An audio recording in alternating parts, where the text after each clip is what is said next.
Lagay na natin to sipo.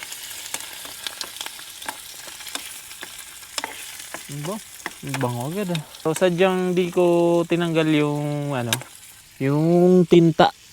Kasi yun yung magpapaano dyan, itim eh. Yun yung magpapasarap dyan, yung tinta. Lagyan na natin ng paminta. Ala. Saka syempre asin. Ito ba yung asin? Okay, ayun nga, asin nga. Asin na muna. Sampan na asin na.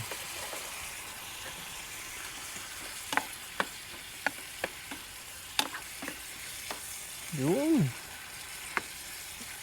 Diba? Kulay itim na, ano?